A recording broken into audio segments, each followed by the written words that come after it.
Hello, I'm Hannah Sachs, Editor-in-Chief of NEJM Evidence, and this is Stat. It's time to shake up your workout routine. Running is great, but it's time for something different. New workout programs seem to pop up all the time. How do you decide which is best? You think maybe you'll gather some friends and have half do one workout for a while and the other half another and compare notes. But workout trends come and go all the time. A new popular craze could appear while you're comparing the current ones, forcing you to start all over. You realize that your challenge, to efficiently test multiple strategies in an ever-changing landscape, sounds a lot like a situation where a platform trial could be helpful. Platform trials are randomized adaptive trials that may have no scheduled end date, making it possible to assess multiple interventions over time. Instead of testing a single intervention against a comparator, platform trials can evolve with the addition of new treatment arms should a new therapy emerge, or the discontinuation of an arm if a therapy is proven ineffective. Let's look at a clinical situation. Maybe you're investigating treatments for lymphoma, a field that seems to be exploding with promising treatments. Traditionally, you would design a standalone RCT to evaluate each new drug's efficacy, comparing the new drug against the current standard of care. You'd spend months setting up recruitment sites, finalizing protocols, and obtaining approvals, and once the trial concluded, that infrastructure would be largely dissolved. Or you can instead consider setting up one trial with multiple arms to test, say, 3 treatments at once, but if a new intervention came along mid-trial, you might be back at square one. Unlike traditional RCTs, a platform trial is designed to study a particular disease more than a particular intervention.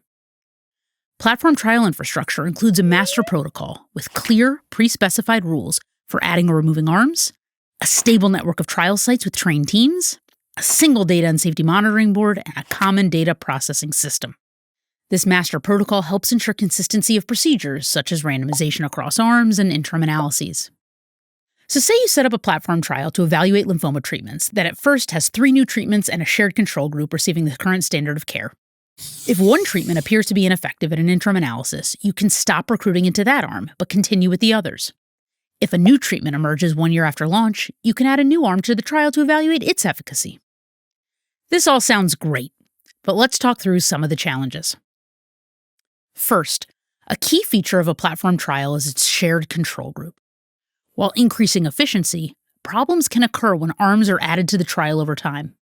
For example, the control group may not be contemporaneous with all of the treatment groups, introducing potential confounding. And if the standard of care is evolving fast, the control group may become outdated. Second, platform trials can be logistically complicated with staggered enrollment periods and changing treatment arms. Third, there are important statistical considerations. Because multiple interventions are being tested, often at different times, you're dealing with multiple comparisons, and that means an increased risk of type 1 errors, or false positives. That's an issue that requires upfront planning to address. You're also using the same control group for testing.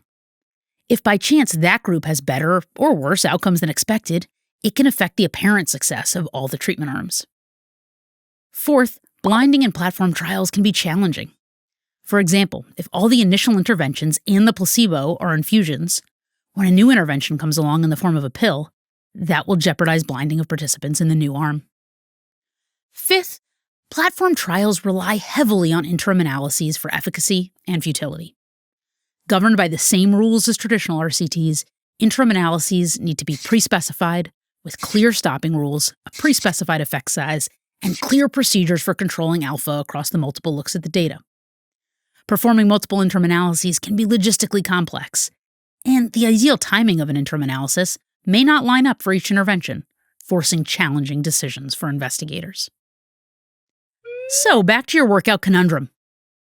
You decide to set up a multi-workout platform trial to compare 3 different workouts with your standard running routine, with a primary outcome of participant score measured on the Type 2 Fun Scale, with blinded review of the scores. You recruit participants and jump in. And you're glad you chose the platform approach when one gym closes a month into your trial and a new fad goes wild. Will that one be the ultimate winner? You'll have to collect the data to find out.